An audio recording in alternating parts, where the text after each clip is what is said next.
Okay, you guys, this is episode 7.5 of Watch Kim Make a Quilt, and this is take 3. I was on a good roll, and then I think I hit a button and I cut off my description. So I'm super bummed about that. So we're going to try again. Here we go. Today, not doing a ton of sewing.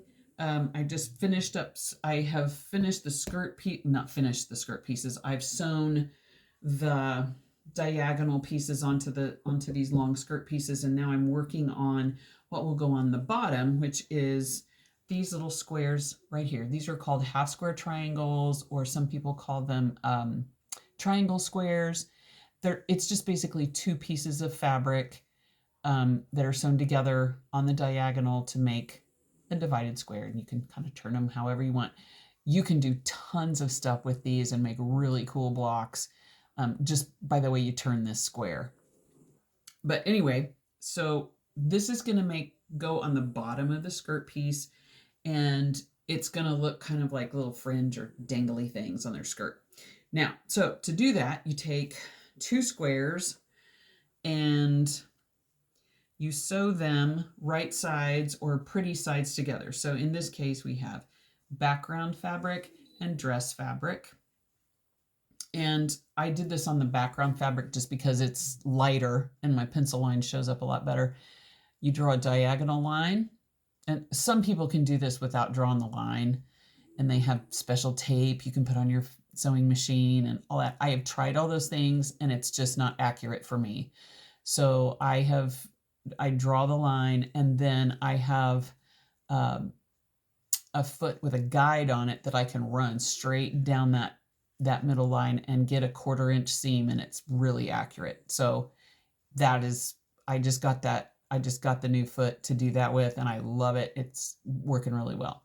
So once you sew these two lines on each side of your drawn line, you cut them apart like this.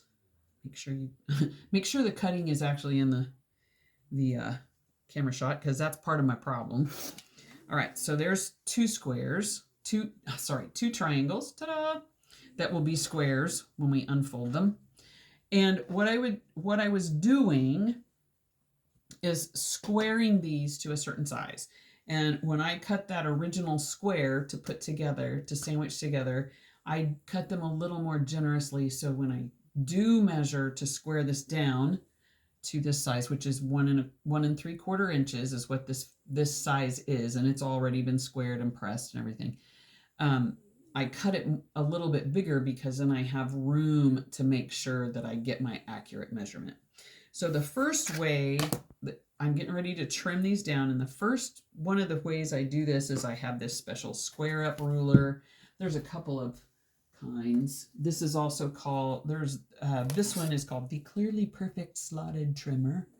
Can't use this one for this project because these only go in 1.5, 2.5, 3.5, and I need 1 3/4. The ruler that I'm using to do that today has the 1/2 inch increment, 1.5, 2.5 on this half of it, and then it has 1 inch increments with the 1/8 inch line, 1/4 inch and 1/8 inch lines on it, so I can actually do, a whole variety of sizes if I need to. So I'm going to use this one first, and basically what you do, I'm going to find my 1 3/4 inch measurement here, and I'm going to lay it on my line of stitching, not the edge of the triangle. And I have my, and I did this before. I need to turn this so I can make both cuts like this instead of having to reach across, because that's just, bad things can happen. And I've had rulers slip and my blade didn't cut fabric. Let's just say that. It's not fun when you cut the tip of your finger with one of these. It is really not fun.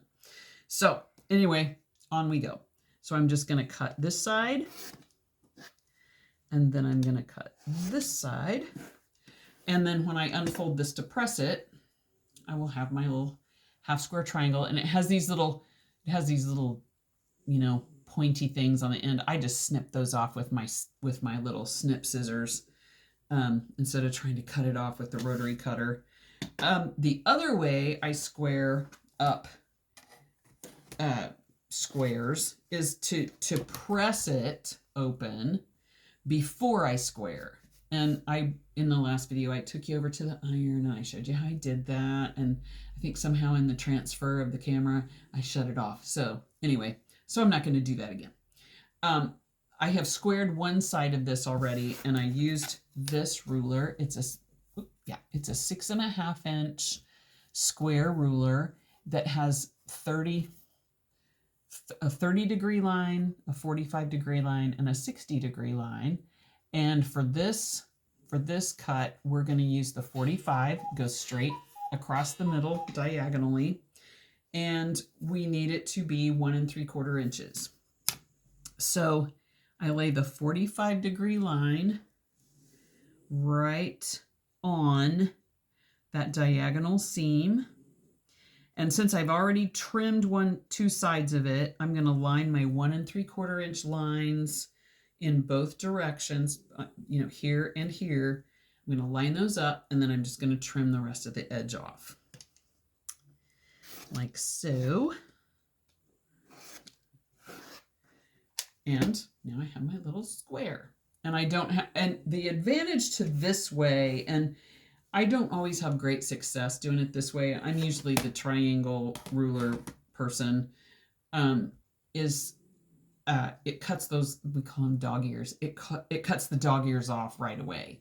So I still have to yet press this seam open, and then I'll just snip off the dog ears. So that's how we do that. Half square triangles. You could call it the word of the day if you want. And then once I start sewing that all together, I'll show you how they look. And it does matter which way they go. Just like these you can sew and you can turn them all kinds of ways. There's a couple of other pieces that have, like, this goes in also in the skirt also, and it has to go a certain way. That angle has to go a certain way, or her fringe would hang funny. We can't have that. So anyhow, there we are. Have a great weekend. We'll see you later.